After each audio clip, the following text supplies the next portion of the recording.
कैसी मिट्टी अपने राज्य की, कहाँ से निकलती नदियाँ, कैसे बदलती है जलवायु, कैसे होती है यहाँ पर कृषि, कौन सा जिला है पथरीला, कौन सा भाग है मैदानी।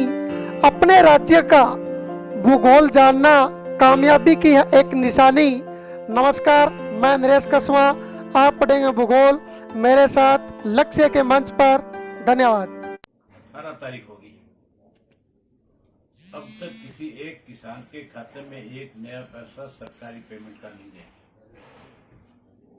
और किसान की गेहूं की हालत आज ऐसी है कि जहां 50 किलो का थैला भरना चाहिए था, वहां 50 की बजाय 51 किलो भरी 20 रुपए पर बैग के हिसाब से किसान से लूटने का काम किया है।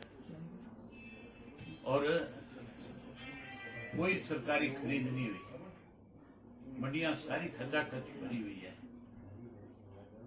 किसान जो है उसके पास मैसेज जो जा रहे हैं वो जून के जुलाई के मैसेज जा रहे हैं। सारा सिस्टम इनका कोलैप्स कर गया। ये जानबूझ करके सरकार में बैठे लोगों ने किया है ताकि किसान के सामने और ज्यादा परेशानी खड़ी हो। किसान को मजबूर कर रहे हैं कि वो सीधा मंडी में माल लाने की बजाय उसकी मंडी में खरीद ना हो, बार की बार किसान जो है कहीं अंबानी और अडानी के दलालों को बेच करके उनका स्टॉक भरने का काम है। आज तो डांड की और कैथल की मंडियों में जो गेहूं आ रही है, उन गेहूं के जो ट्रैक्टर ट्रालियों में भर के लोग लेके आ रहे हैं, उनको मंडी में गेहूं उतारने की बजाय वहां पे जो अधिकारी हैं जिनकी ड्यूटियां लगी है वो उनको सीधा सीधा कह रहे हैं कि दिन सीधा सैलों में ले जाओ, अडानी के जो सैलो है उसमें ले जाओ, ले जा करके वहां पे अपनी गेहूं की तुलाई करो और वहां सैलोज में डाल के आओ। जहां किसान हितैषी होने का ढोंग कर रही थी, आज किसान परेशान हो रहे हैं। ये आपकी सरसा की आपकी अपनी मंडी है, आप यहाँ रोज मंडी में आते जाते हो, आप भी सारे खेती से जुड़े हुए लोग हो। आप में 50-60% ऐसे साथी हैं जो खेती पर निर्भर करने वाले परिवारों में पैदा हुए हैं। आपको एक एक चीज की जानकारी है। यहाँ किसान आज दुखी है, परेशान है। वहीं सत्ता में बैठे लोग जो कल तक जो किसान कृषि के 3 काले कानून को लेकर के आंदोलन कर रहे हैं, उनको कभी उग्रवादी कहते थे, कभी उनको आतंकवादी कहते थे, कभी उनको चाइना के स्पोर्टेड बताया जा रहा था, कभी उनको मुट्ठी भर लोग कह करके हरियाणा का मुख्यमंत्री विशेष रूप से कहता था कि इस आंदोलन में हरियाणा का कोई किसान नहीं है। आज वही मुख्यमंत्री जो है मानवता की दुहाई देता है। वो मुख्यमंत्री आज अखबार के माध्यम से सारा दिन ये कह करके कि कोरोना की महामारी, इस कोरोना की महामारी से ये ना फैले, ना आगे ज्यादा बढ़े, इसके लिए मानवता के नाम पे कहता है कि किसान अपना आंदोलन वापस ले। अब इनको एहसास हो गया कि जितने भी लोग आंदोलन में बैठे हुए हैं वो ना उग्रवादी है, ना आतंकवादी है, ना वो किसी कंट्री के सपोर्टेड हैं। वो सारे किसान हैं जो लगातार कृषि के 3 काले कानून बनाए हैं, उनको खत्म करने के लिए मांग कर रहे हैं। मुख्यमंत्री को मानवता की बात कह करके किसान को आंदोलन खत्म करने की बारी बारी से रिक्वेस्ट कर रहे हैं, बजाय किसान से रिक्वेस्ट करने के प्रधानमंत्री को रिक्वेस्ट करनी चाहिए कि आपने गलत कानून बना दिए, उसकी वजह से लोग परेशान हैं और आप इनको वापस लें और वापस लेकर के किसान का एमएसपी का कानून बना दें ताकि किसान सम्मान के साथ अपने घर वापसी कर सके। वहीं उसके साथ साथ आज कोरोना की महामारी का बारी बारी से ये जिक्र करते हैं, बैठे हैं वो ना तो कहीं रैली करना और ना ही कहीं लोगों को इकट्ठा करना, उसके पास तो समय नहीं है। अब तो भाजपा के लोग लगातार कभी बाबा साहब अम्बेडकर के नाम पे लोगों के बीच में जाने की कोशिश कर रहे हैं।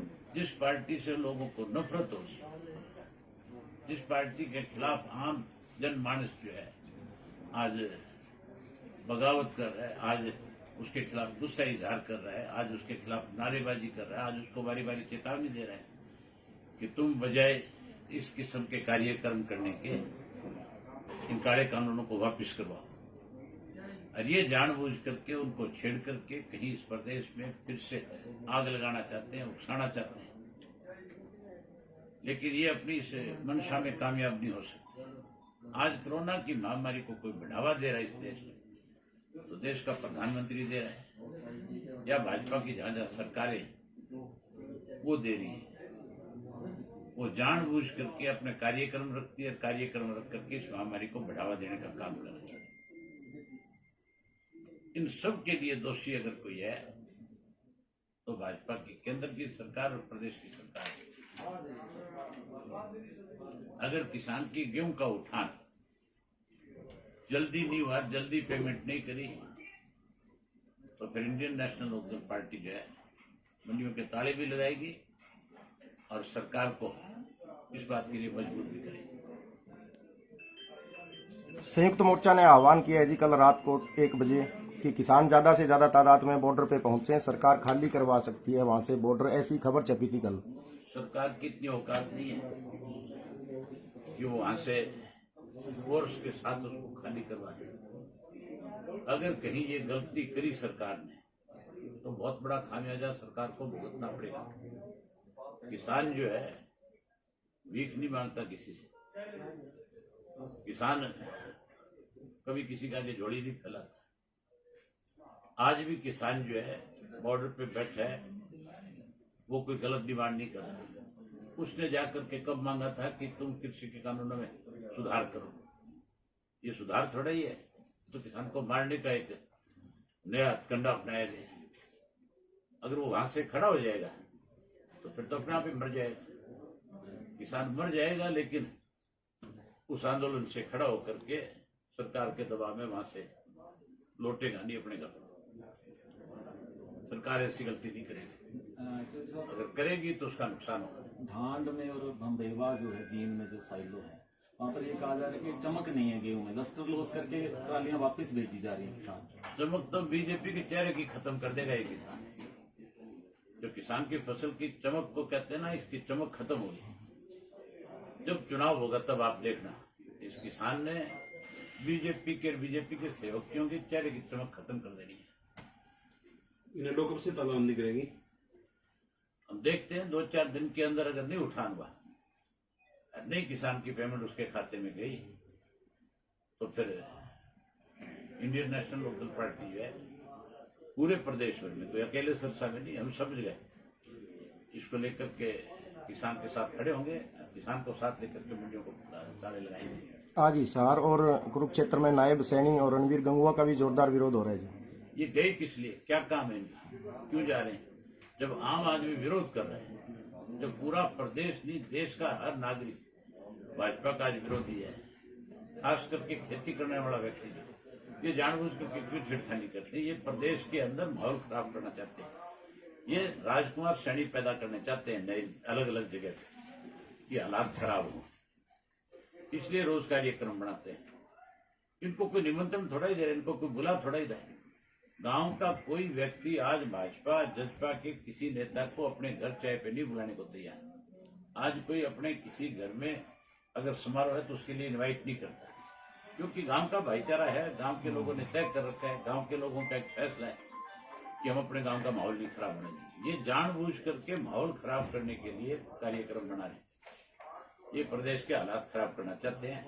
मुख्यमंत्री जो है हर वक्त एक ऐसी सोच रखता है कि प्रदेश का भाईचारा खराब हो, प्रदेश का माहौल बिगड़े, तो रोज नए राजकुमार श्रेणी पैदा करना चाहते हैं इस प्रदेश में।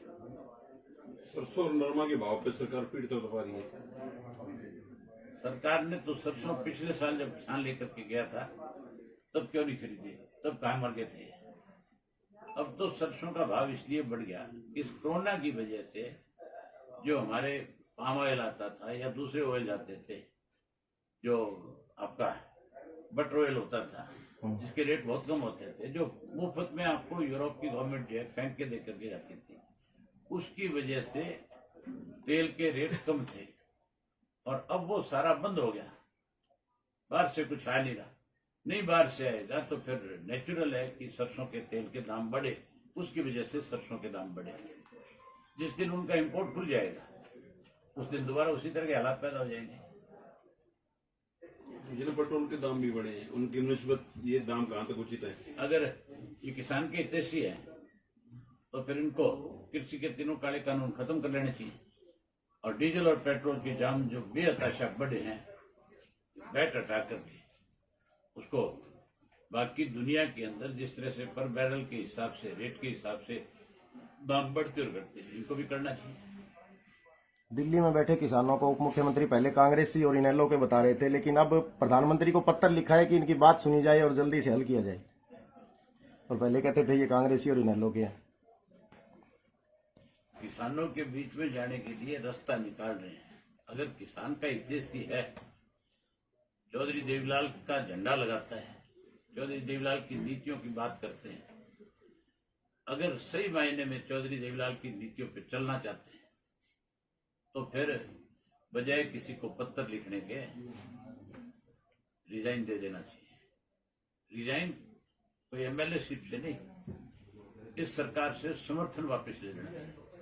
सरकार चले गिरे वो एक अलग बात है, लेकिन चौधरी देवीलाल के प्रति जिस व्यक्ति का भी विश्वास है उनकी नीतियों के प्रति, वो कभी भी जो किसान के खिलाफ फैसले लेने वाले लोग हैं उनके साथ नहीं खड़े हो सकते। वो हर हाल में उनका विरोध करेंगे गांव में। लेकिन ये तो गिरवी रखे हुए हैं।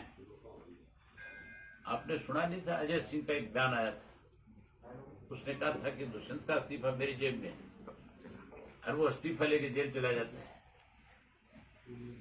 ये इस्तीफा नहीं दे सकते। जिस दिन इस्तीफा देने की बात आएगी उस दिन कहेंगे अजय सिंह की जेब में मजबूरी है, कहां से देंगे। तो आगे गांव में पंचायत चुनाव ड्यू हैं, वो करवाए नहीं जा रहे, मंत्रिमंडल विस्तार की बात हो रही है। मंत्रिमंडल का विस्तार भी नहीं होगा, ये भी केवल अपने एमएलए को रोकने का एक तरीका है। भाजपा में भी बगावत है और जेजेपी में भी बगावत है, और बहुत जल्दी ये बगावत जो है आपके सामने खुलकर के आएगी। जेजेपी एमएलए 15 दिन का कह रहे थे जी, लेकिन अब चुप है 1.5-2 महीने से। जेजेपी एमएलए देवेंद्र बबली कह रहे थे मैं छोड़ दूंगा विधायकी लोगों के लिए, किसानों के लिए, लेकिन अब 2 महीने हो गए चुप है। मंत्रिमंडल का दे दिया लॉलीपॉप। पिछले दिनों में